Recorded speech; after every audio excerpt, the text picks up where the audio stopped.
You're listening to Seminary Dropout, and I'm your host, Shane Blackshear.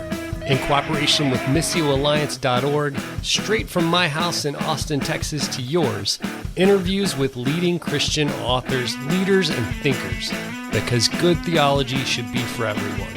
This is Seminary Dropout. Let's go! My guest, Bonnie Kristian, is a theological and political writer with a national following. She has columns and bylines at publications that include Time, CNN, Relevant, Politico, the Los Angeles Times, Renew, and the American Conservative. Bonnie is on the teaching team at her church, a Mennonite community, and is a graduate of Bethel Seminary with a Master of Arts in Christian Thought. She lives with her husband in St. Paul, Minnesota. Her new book is A Flexible Faith, Rethinking What It Means to Follow Jesus Today. Bonnie, thanks so much for being on the show. Thank you so much for having me. Bonnie, I'm curious what gave you the idea for this book and who you wrote it for? You know, it was for a couple of reasons. I would say the first is for sort of a particular audience, which is to say, I'm sure you're familiar, and I'm guessing many of your audience are familiar with this idea of the nuns, people who are just dropping their religious affiliation altogether, and maybe they're spiritual but not religious, but they're done with the church if they were ever in the church at all. And that group is particularly well represented among my generation, millennials. And so I was thinking about sort of that demographic and thinking about well, what if people are leaving the church, not because they don't like Jesus or because there's no sort of home for them in the church, but because they've only ever encountered maybe one branch of Christianity, and that's maybe a branch that they can't accept. I think that, you hear the horror story at least in evangelicalism I did, of kids who grow up in church and then they go to college and they're exposed to the evil atheist professor and they hear about evolution and they abandon their faith. But you can believe in evolution and still be a Christian, right? And so if we're telling people there's only one way to be a Christian, and it's exactly what you grew up with, and everything else is wrong. And so if you don't agree with exactly everything you were taught, you need to just stop being a Christian. Well, they probably will stop being a Christian at some point as their ideas evolve and as they encounter different perspectives. And so I wanted to write a book to say, look, there's a lot of different ways to be a Christian. There's a lot of Christians who disagree on big issues like evolution or like how we do communion or what hell is like or how we should engage in politics. And disagreeing on these issues doesn't make you a heretic. It doesn't mean that you have to quit your faith. And so you should be aware of what's out there and aware of sort of these other traditions within Christianity. And so that was one reason. And then the second reason was sort of looking at the people who are not in that season of deconstruction, who are comfortable with their current church context, but maybe unfamiliar with these other traditions. And I think it becomes very difficult for us to work across denominational lines when we don't understand what other Christians believe, why they believe it, and how it relates to what we believe. We start to become very suspicious and distrustful of each other, and we start to suspect, maybe they're not really Christians, even though they share all our core beliefs about, the basic dogmas of faith, about who Jesus is, about his divinity, and that he's the sole source of salvation. And so I don't want to be mistaken. I don't want people to think that I'm saying these differences don't matter or that there's not truth or that there's not a right view on these questions. But that does not mean that we can't work with Christians who disagree and that we can't understand and appreciate and even learn from Christians who are from other traditions than we are. In the beginning of the book, you give a quote. I think it's by Andy Stanley. And he says that millennials don't think of their Christian faith as a version of anything. They see it as definitive Christianity. So if it becomes ill-fitting for them, if they encounter information that makes them doubt that, then they must have to give up the faith completely. And I've noticed that just in my anecdotal conversations with people, people who are having doubts, people who left the faith, when I really get down to hearing from them what it is that what their problems are with it, a lot of times they're problems that I also have. It's funny. It never occurred to me that people would think that their version that they grew up with was the only version, and how blind a lot of people are to the spectrum of Christianity and also historical Christianity, the various things that Christians have believed throughout the history of the church. Yeah, absolutely. I think there are things that we might, in our, fairly limited context of church, think are so strange or so radical, but it's actually like, people were doing this for hundreds of years. This isn't some new, unusual thing, and it's just our ignorance of church history that causes us to be like weirded out by it. But yeah, the Andy Stanley quote was so good, and coming upon it, it was one of those moments of like, yes, someone is thinking exactly what I'm thinking. And, he's famous. Let me quote him. But I remember in high school being told, I think it was by like the guy who ran the youth group, such as it was at my church, that if you doubted sort of the very literal 6,000 years ago, 7-day creation story, then you were calling into question the truth of the whole Bible. And if you were doing that, you might as well just not be a Christian anymore. And I'm so glad that I didn't buy into that, because, that is a pretty quick recipe to maybe not staying in the church for very long.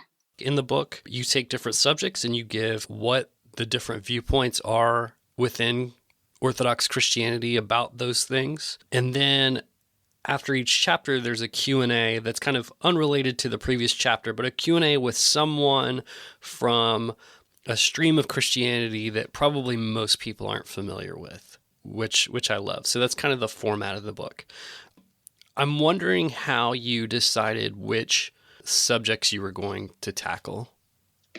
Yeah, so I looked at a number of other books. Actually, Zondervan has a counterpoints series, which sort of does what I did of presenting the competing perspectives on a given topic within Orthodox Christianity, but they do it at book length, and they have someone who, for a single topic, and they have someone who believes and advocates each perspective, explaining it, and then sometimes they're like in dialogue with each other at the end. So I looked at that series to sort of see what they covered. I also looked at the list in Greg Boyd and Paul Eddy's book, Across the Spectrum, which sort of does a similar thing, but they look just at positions within evangelicalism, sort of broadly understood, whereas my book also looks at mainline Protestantism and Catholicism and Eastern Orthodoxy. So I looked at their list, and there are, I would say their list is close to mine. However, mine has more sort of lifestyle issues, if you will, things like engaging in politics, wealth and poverty is one that I believe they didn't address. And then I sort of just thought about like, what are sort of the big issues that you do, and again, this is anecdotally, as you mentioned, but you do hear people leaving the faith because this is something they just, can't stick with what they were originally taught, and tried to make sure all of that was included. I noticed that you really, this is one of the things I really appreciated about the book. You presented these views, and you didn't really come to any conclusions. You weren't saying, and this is the right one. Sometimes you say what your view is, and sometimes you don't. And it seems like that was something that was just really important to you. Yeah, in about a third of the chapters, I think, I did present my view. And those were the chapters where it was something that I felt particularly strongly about. And so my part of this comes from sort of my take on bias in journalism, which is that bias is to some degree inevitable because we're humans, we're not machines. And so better than trying to present sort of a false objectivity is to just be honest about where your bias is and say, like, look, this is my perspective. I'd rather you know what it is, and then you can read what I'm writing with that in mind, and sort of be on the lookout for, has my bias creeped in and made my accounting of this unfair? And so for every chapter, for every topic, I obviously tried to be as fair as possible, tried to present the arguments, citing people who were theologians who were key in developing that perspective. But for those about a third of the chapters where I did have a stronger opinion, I wanted to be upfront and say, like, look, this is where I land and this is why. And also to give readers just a little bit of an idea of who I am and where I'm coming from. Well, I think one of the reasons I appreciate that method that you took was because churches are certainly really bad about this, but even seminaries will only present one viewpoint to their students. And like I said, churches do that all the time in really, I think, destructive ways. Only present one viewpoint as if it's the only one that exists, or the only one that real, quote unquote, real Christians believe. I see people coming out of seminaries and I think, well, of course you believe what you believe because you were told that's the only thing to believe. And I'm not of the opinion that seminaries should just lay out the options and just say pick one. Like, I think that, I think it's good that seminaries have viewpoints, and even that professors who are teaching advocate for the position that they take. I really like that, and I think that's important. But I think what happens is people leave churches and people leave seminaries being really ignorant to the other viewpoints that are out there, and it really makes them have a weaker case for the opinions that they hold themselves. It does. And this was something that I so appreciated about my own seminary, which was Bethel Seminary up here in Minnesota. They deliberately, and they say this in like their marketing materials, and it's part of why I applied there, but they deliberately cultivate an ironic approach, which is just to say, like, allowing space for disagreement and discussion and debate on issues that are not the essentials, not the core of the faith, on these sort of still very important, but lesser issues that I cover in the book. And I understand why churches and seminaries can tend to do what you described, to especially churches, to just present the one viewpoint, and this is the right viewpoint, this is what we believe, and certainly I think they should be presenting their viewpoint. But I would want to move, especially with the education of newer Christians or of young people, move towards saying, like, look, there are these other viewpoints.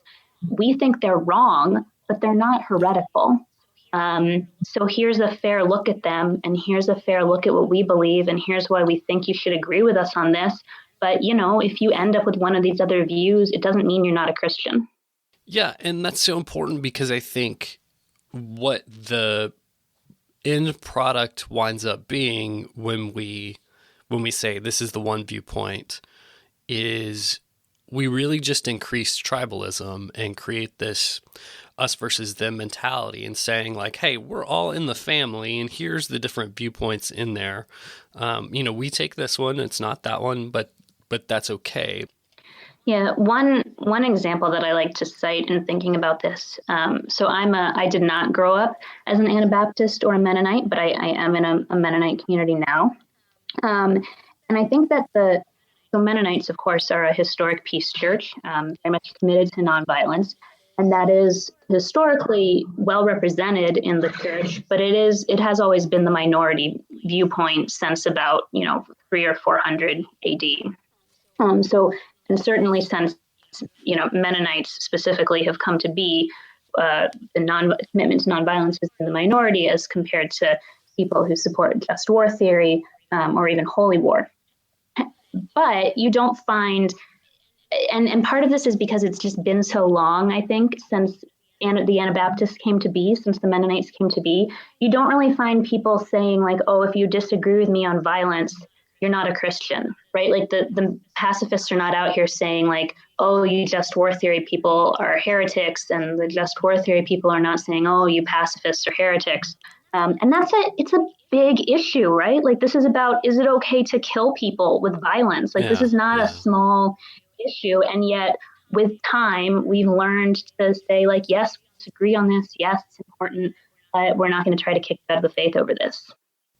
I think that's also reminds me of why it's so important, especially if when we take the majority view within Christianity, to be merciful, especially to those in the minority view. It's easier to do it if you're in the minority, to be merciful to the majority. I can't remember who I was talking to. It may have been Nijay Gupta. He's a professor in Oregon. He was saying that in places where Christianity is the minority, Christians will find ways to seek commonalities with the majority religion there. But when it's the opposite, Christians will find ways to contrast their Christianity with other religions to show how it's different. And I think the same way happens within Christianity if we have the majority opinion within Christianity, we find ways to kind of like for that viewpoint to domineer the others, to to look at our differences rather than the commonalities. And I think that's so important, to be merciful to those who have that minority view within Christianity. And I know, being on both sides of that, where a lot of my beliefs are majority and a lot of them are minority, where it really, being on the short end of that really produces kind of a mercy and a grace within me for those that I disagree with. I think that's absolutely right and so necessary. And it's difficult because we want to be right about everything. And obviously, we all believe that we're right about everything. I mean, this is how the human mind works, because if you came to think you were wrong about something, you would change your mind on that. And then once again, you'd be right about everything. And so when we're all right about everything, it is difficult to have that mercy, to have grace for people that we think are wrong. And so I do think it helps to be able to say there's a difference between saying you're wrong and you're a heretic. And we need to make that distinction far better than we have been. I was going to say in recent years, but really throughout church history. The practice of farewelling people did not start with Twitter. And I'm sure you're familiar with Martin Luther. Even as much as he was in the minority and breaking away from Rome, by the time that he sort of got established and had his church, he's writing these like vicious polemics against people who disagreed with him theologically. It's very rough. It makes all of our disagreements just look so polite and kind. Yeah, that's what I was about to say. I mean, as ugly as it can get now, I mean, the writing that you're talking about, and also the people that were just straight up executed for having minority beliefs. Yeah, good to hold in a historical perspective. I was just going to ask how you chose who and what communities to choose to do the Q&A in every other chapter. Sure. That was super interesting and one of really the most enjoyable parts of writing the book. So I did a couple things. First, I sort of made my own list of like, who would I have for this? And my criteria, and this is inevitably fuzzy, but my criteria was that it would be someone who was living their faith in a unique way, as opposed to someone who just represented a certain belief. And so like the line between that is not clear. And there are probably a couple where you could make the case of like, oh, this is closer to belief. But it's why, for example, like I didn't include, say, meet a Calvinist, because that's a belief. It's not so much like the lifestyle sort of thing. So I made my own list. And then I polled the readers of my blog to see what they'd be interested in. Then I also just talked to some, various friends who came from different traditions, different theological backgrounds than I did. Amish people were always the first thing that came up with everyone I talked to. It would be like, oh, you've got to get an Amish person. I think sort of just because, it's not like you're going to meet an Amish person on Twitter, whereas these other people, you could conceivably encounter them online or something. So that came up a lot. And then sort of more Pentecostal, charismatic traditions were a frequent suggestion. And then monastics, that was a frequent point of interest as well. So I did end up speaking with a Benedictine nun, and then also an Eastern Orthodox woman who's in a monastic community in California, I believe. And, plenty of others as well. A big one for me was getting in a Native American follower of Jesus, and Randy Woodley, who's written a number of books, was kind enough to talk with me for that. So that one I was very excited about. The one where I spoke with a member of the Bruderhof communities, which are these, they're common person communities, mostly in upstate New York, but they're like traditional Anabaptists in many ways, but they use the internet, they use technology. It's a real interesting situation. And I really enjoyed speaking with her a lot, but I could highlight all of them. So I should not keep going on this. I had one of the members of the Bruderhof community on the show a while back. They had, one of them had edited a book. I think it was called The Community. I can't remember, but it was like an essay book, and it was really wonderful. So I really enjoyed learning about them a little bit more. I think it's interesting. It seems like, and perhaps this is just anecdotal and not a broader trend, but I suspect that it is, that within Christianity, there's a real interest in streams of Anabaptism and then also streams of monastic life. I suspect it's just something about where we are right now in society that makes people really interested in those kind of communities. Yeah, and I think the aspect of community is it's the commonality between those two, and I think it's probably the single biggest draw in that interest. As I mentioned, I'm in a Mennonite church, and honestly, anytime anyone asks me about our congregation, community is always the first thing that springs to mind. It was the thing that, within the first Sunday that we were there, we were like, oh, this is where we're going to be because of this community. And I don't, my experience of Anabaptist churches is limited to precisely this one, but the priority on community and on having community that's more substantial, more important, and more demanding of your life than many traditions is something that's unique, and I think something that people want and long for, and that can be difficult to find. I regularly will see on social media posts of someone who has moved to a new city and they just don't have any idea how to make new friends because they're adults and it's not like college where you're sort of just thrown together with people. And I always want to be just go find an Anabaptist church. You will have friends. They will be in your life. You will be in their lives. You will be having potlucks and you will be hanging out because they do put such an emphasis on community. And of course, monasticism is more structured and more of a full-time commitment to that. But I'm guessing that a lot of the interest in that stems from that same sort of loneliness and longing to be with people in a way that we often are not.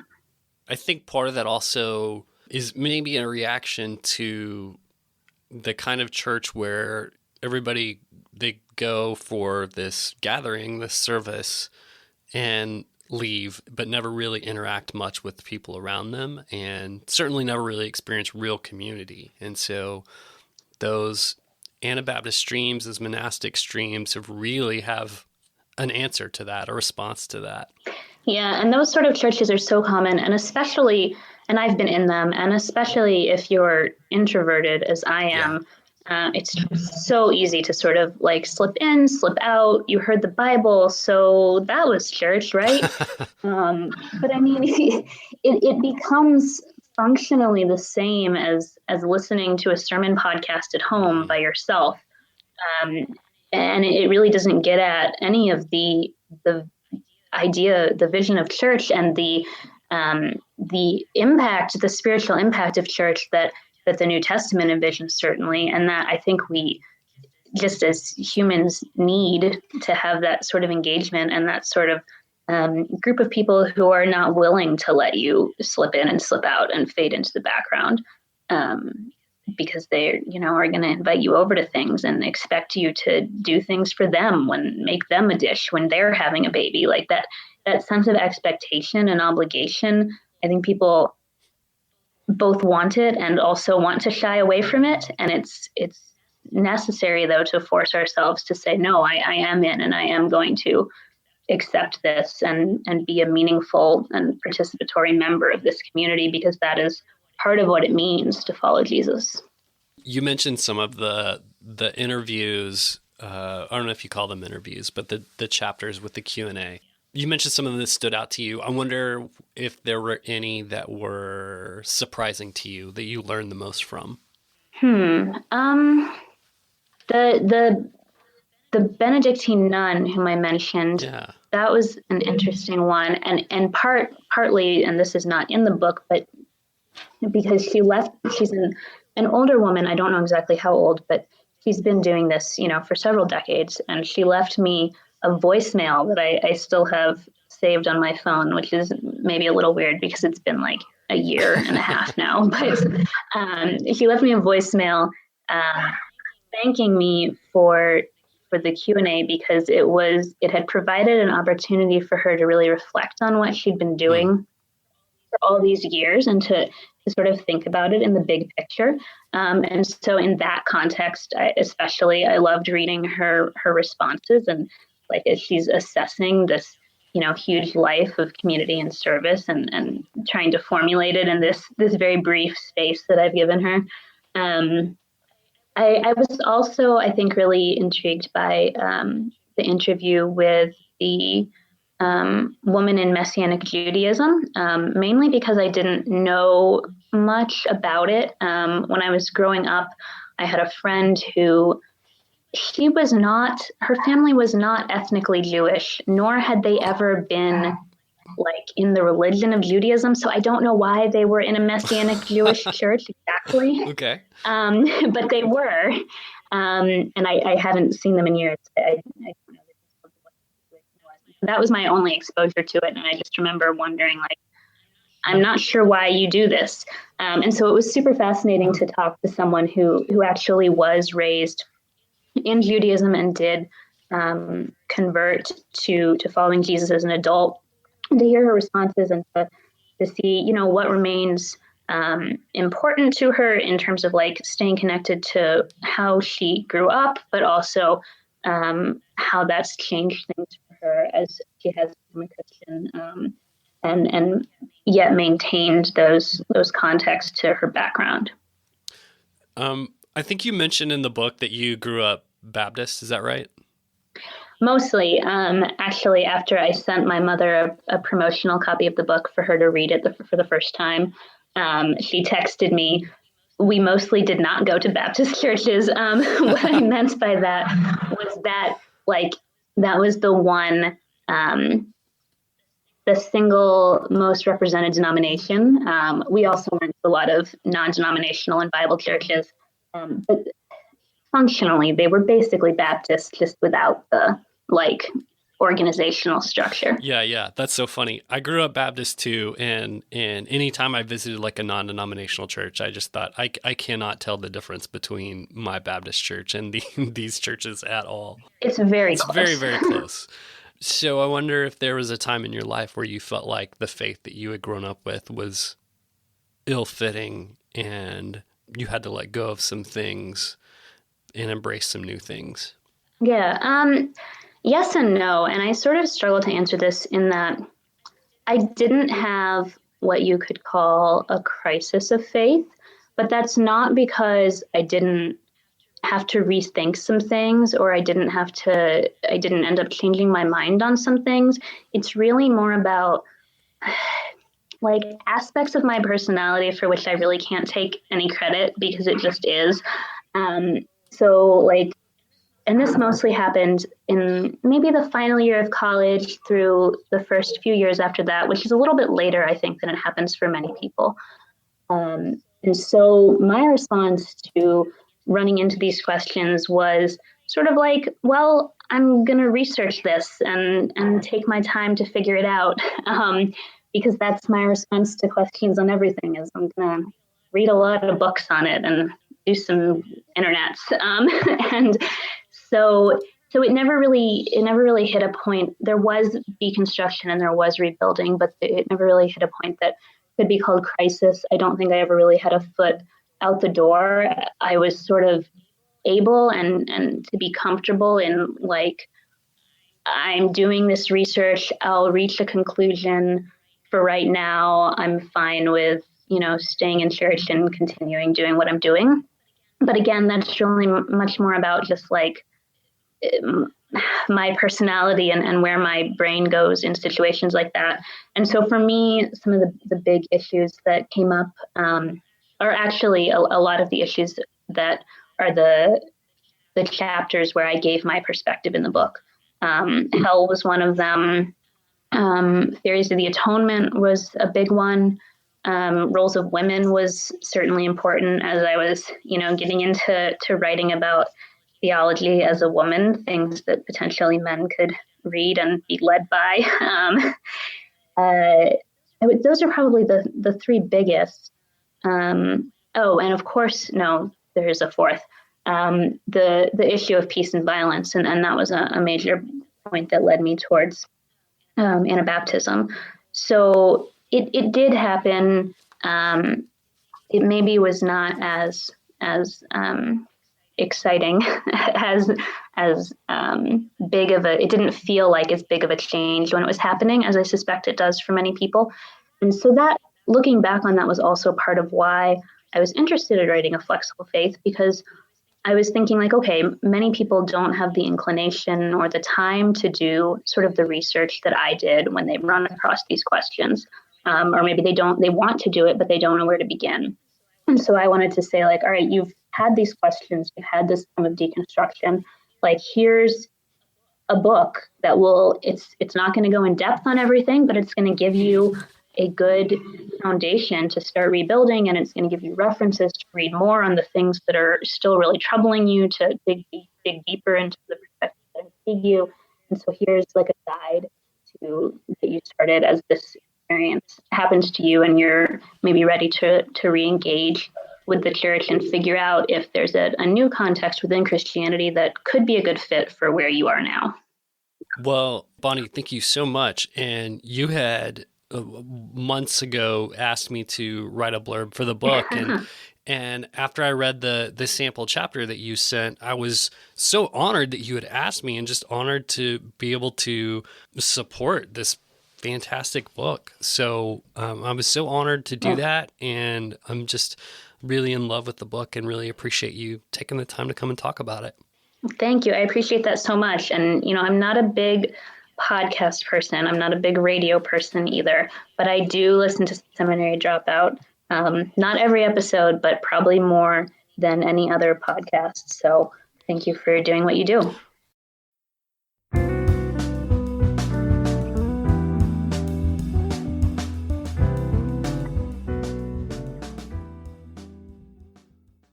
Thanks for joining me for another episode of Seminary Dropout. Remember, you can find all the show notes for this show and all shows at shaneblackshear.com. Oh, and hey, have you ever thought about starting your very own podcast? I bet you have. And I think you should do it. In fact, I've created a course just for you to teach you everything that I've learned over the last couple of years producing Seminary Dropout. So if you're interested in podcasting and want to learn how, go check out my course. You can go there by typing in podcastingforeveryone.org. And you can get a special discount by typing in the discount code Seminary Dropout, all one word. That'll give you 25% off. So go check it out. If you have any questions, let me know. Okay. Thanks to those that left ratings and reviews on iTunes this week. Remember, that keeps the show front and center. Also, remember, you can find me on Twitter at beardonabike.